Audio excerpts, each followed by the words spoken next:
The large cruiser or battlecruiser of 1912, provisionally named Kaiserin Augusta, later changed to Lützow, was the second ship in the Deflinga class. For the most part, both Deflinga and Lützow were the same, having minimal differences, namely in their armament. Although initially commissioned in August 1915, she wouldn't see service until February 1916 due to issues with her machinery. Participating in several operations, notably in April, the shelling of Leicester off and Great Yarmouth, most famously being the Flagship 4, Admiral Franz von Hipper at the Battle of Jutland in May 1916. However, early in the morning, the following day, her damage proved too much, and she was scuttled by her background crew. In today's video, we're going to look at SMS Lützow at Jutland, much like our video on War Spite. Now Lützow had only been in service very briefly at this point, and she and her sister Deflinga were some of the most powerful ships in the High Seas Fleet. Their 305mm guns, speed and armor were certainly nothing for the Royal Navy to sneeze at.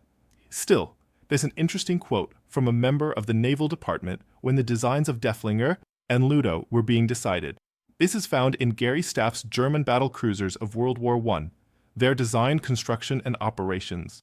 One must expect that the ship will fill with water. Forward leaks will occur that cannot be sealed with the means available on board. The ship's outer hull to which the armor is secured will undoubtedly leak, and the folks ahead of the citadel will. Certainly, fill it could not be kept drained with the means available on board.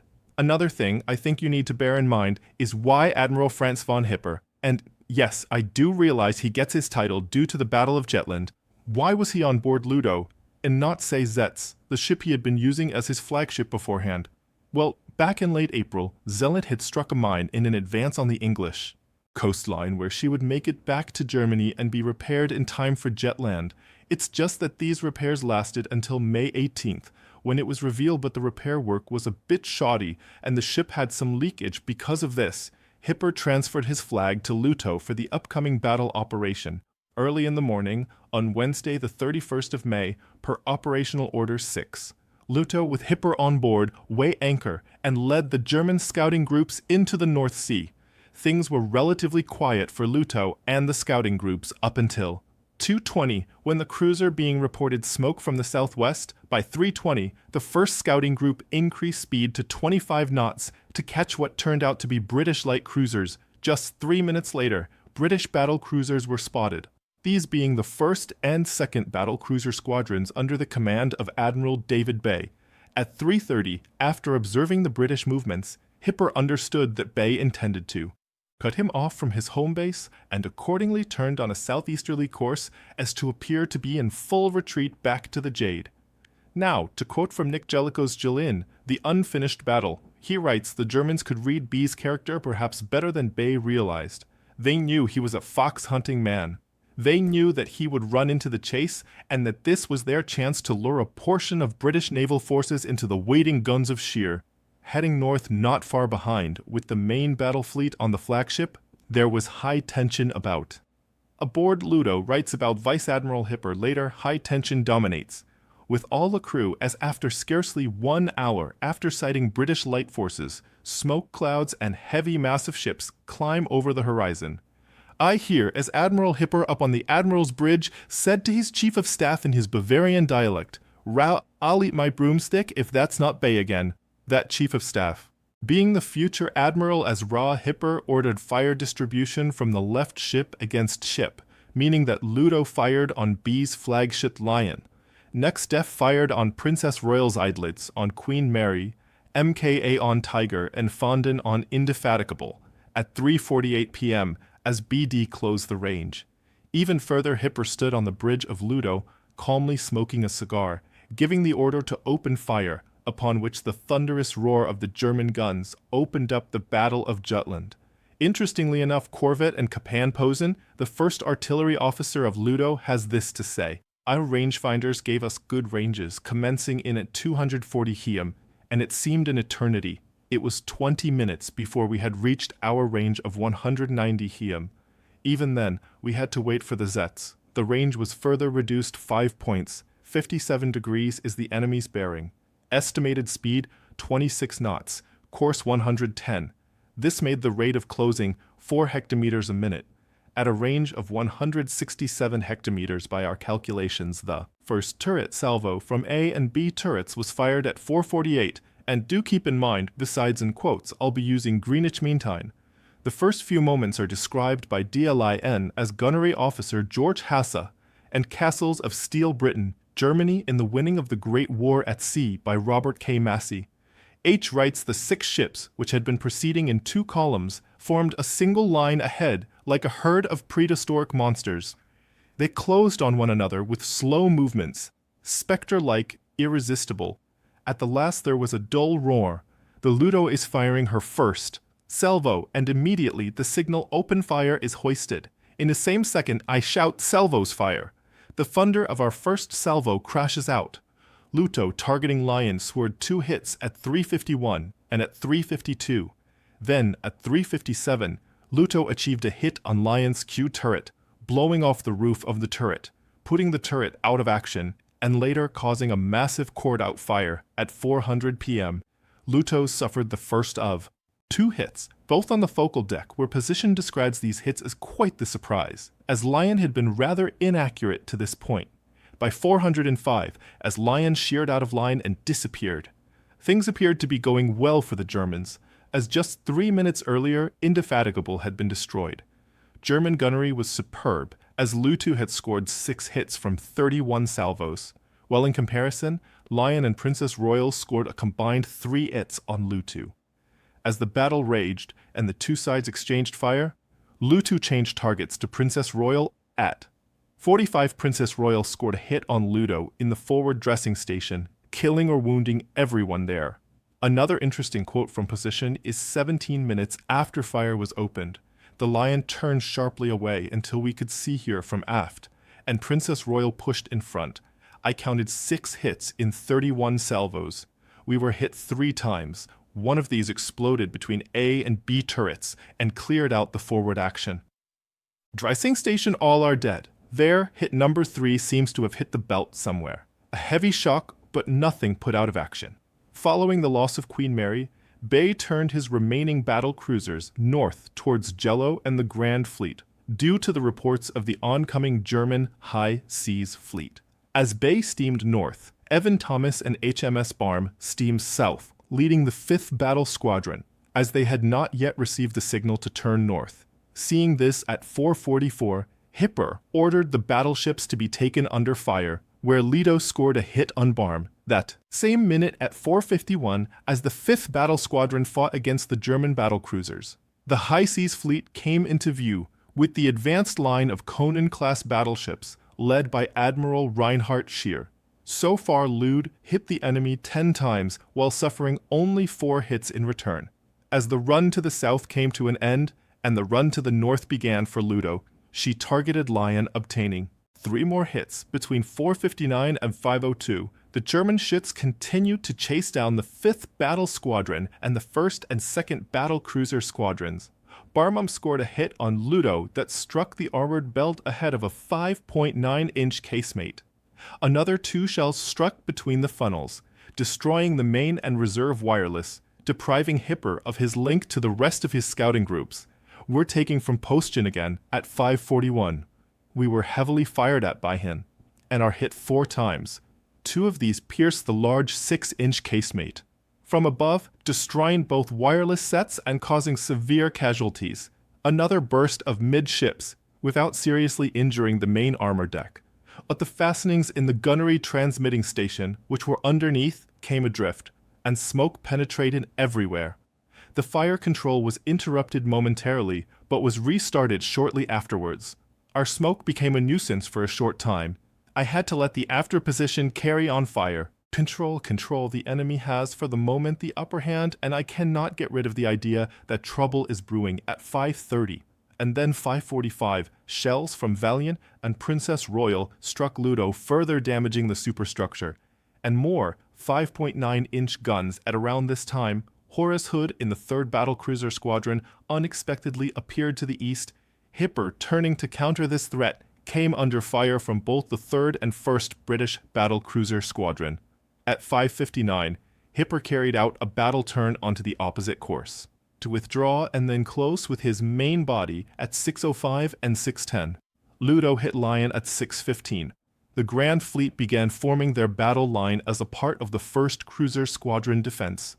And Warrior, which had been firing on the V-Bottom, suddenly became visible to the 1st Scouting Group and came under withering fire, with defense sicking at 6:20. With the 1st and 3rd battlecruiser squadrons, Andal in the head of the German line, Lützow came under. Increasing fire between 6:22 and 6:34, Lützow was hit 8 times from invincible and inflexible. Most devastating were 2 12-in hits that struck the forward broadside torpedo room, and 2 that struck the bow torpedo room with the entire fill from 249 and below the waterline, immediately filling with seawater. Again, Posian writes, every ship has weak spots. Our Ailey's heel was the broadside torpedo flat situated forward of a turret. Here, unfortunately, for reasons of space, the torpedo bulkhead, that incomparable protection against hits below the waterline, which was a marked advantage in German warships as compared with foreign ones, had been left out. So 2 heavy enemy shells succeeded in penetrating under the belt and burst so effectively that the whole of the ship forward of a turret filled practically at once. Speed had to be reduced down to 15 knots. At 6:30, one of Lützow's Salient suddenly became visible in Gary Staff's German battlecruisers of World War I. Their design, construction, and operations corvette, and Capitan Potion writes, meanwhile, we had turned onto a southerly course, and suddenly an English battlecruiser of the Invincible type appeared out of the haze, clearly and relatively near, 4 points to port or stern. I cannot say strongly enough what satisfaction I felt to finally have this pest presented before my eyes, and as quick as lightning the commands were given out. But already a dark object slides between my periscope and the opponent, the corner of the Admiral's bridge, which limits the angle of my vision of my periscope object lens to about 10 degrees as the AF position measured Ewell 100 hectometers, direction of position. Capitan Landbod gives brief and clear orders, and to the inexpressible joy of the whole ship, 15 seconds later, our guns crash out, again except B turret. I heard everything myself through the headphones, what Bod and the artillery transmitting station said, and now also saw the opponents again, over 4 down, salvo straddle, salvo, as the sound of the fall shot indicator screeched, the columns flickered out of the water around the enemy, and again, the beautiful and unmistakable dark red flares, up, and the shell detonated in the turret, blowing off the roof. A great explosion followed. As the magazine detonated, the ship broke too and sunk. However, things for Lützow were taking a turn for the worse, as seawater continued to pour into her forward compartments, dragging her bow deeper into the water. Eventually, under heavy fire, the German destroyer G-39 came alongside, and Hipper and his staff began to leave the ship. With Ashra, Hipper's chief of staff, recounting his exchange with Admiral Hipper, a kind of paralysis seemed to descend on Hipper. He issued no orders. It was the first time that he had nothing to say, after having been told he must leave the ship. R once again asked, "We can't leave the squadron from Lützow anymore, Your Excellency." "But I can't." "Leave the flagship," Hipper protested. Ra persisted. "We're unable to signal by wireless. And anyhow, our speed isn't enough." "No doubt," said Hipper, "but my flagship." Then Raider spoke sharply. "The squadron needs Your Excellency," and Hipper jumped back to reality. "You're right." Hipper grabbed the captain's hand Victor had and saluted the officers on the bridge, and just like Bay at Doggerbank, jumped onto a destroyer and told the captain to find him another battlecruiser. At about this time, the Grand Fleet crossed, the T of the High Seas Fleet once again, and to cover the High Sea Fleet's withdrawal, Admiral Scheer ordered the battlecruisers to the van, and they were used to cover the retreat of the High Seas Fleet. Lützow, being heavily damaged, took course to the southwest to withdraw from enemy fire. But at 7:15, she came under fire from the British battleships Monarch and Orion, hitting Lützow a total of 6 times between 7:15 and 7:30, causing more damage. Putting B turret out of action, and further hits to the deck and belt, the final hit during this period was sent to the top of the main mast, sending it crashing onto the deck. Lützow crept off, and at 7:40, the enemy ceased fire, making just 3 to 5 knots, with 4 escorting torpedo boats. At 9:15, there was approximately 2,395 tons of water on the ship, As the night dragged on, the crew worked on pumping the water out of the ship. But by midnight on June 1st, the forward group of pumps had failed, and water began penetrating the boiler rooms, with the last figures from damage control indicating that there were 4,290 tons of water below the armored deck and 4,124 tons above, giving a total of 8,351 tons. This still increased, as the draft forward was approximately 17 sinking miles shortly after 1 a.m. Captain had gave the order to abandon ship with 4 torpedo boats G40, G38, V45, and G37, coming alongside 3 at a time to take off crew with Capitan Lant Yong running. After the fact, the survivors assembled on the quarterdeck. Above them fluttered the battle flag, shot to pieces by the enemy's shells, where there was no longer any officer. The senior, unofficer, took command. Still it was a black night. Only in the east, the hesitating dawn appeared, heralding the new day. The address of the commander was short and concise. He concluded with the request, "We be proud of SMS Lützow and her crew, today for their selfless and extraordinary service to their fatherland." Then 3 cheers were called for the ship and Kaiser, and now go to the boats. The last words of the commander were almost paternal sounding. Out of the dark, they touched the deepest emotion of all of his subordinates.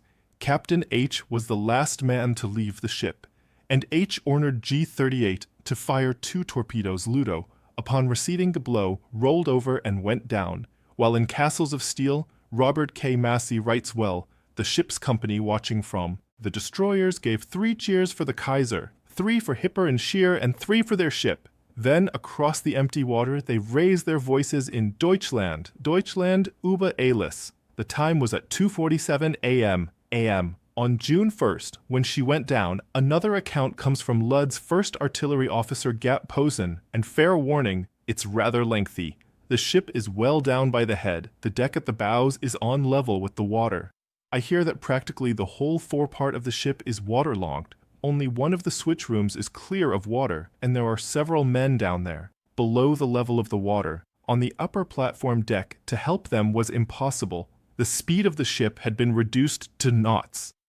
On the earnest representations of the first officer, but with the corresponding revolutions, she probably only developed about 5. The very low focal Lützow had no upper forward deck, was now underwater. Morsi had got up from the southwest and was breaking on the focal among the heaps of empty cartridge cases. We were all dead beats, officers, men, and the night dragged on endlessly. 1 of the morning, I always had hopes for the ship, but at midnight, when the captain called the senior officers to a conference, the commander reported 7,500 tons of water on board, and expressed his opinion that at the most, we could keep afloat till 6 a.m. The news was a dreadful blow. The noble ship, but it had to be. The bows were now 2 meters underwater, which was pouring through the open doors of the casement, into the battery, and through the torn-up plating onto the middle deck. The great oil boiler rooms forward had to be abandoned to save the men there. The draft forward was 17 meters.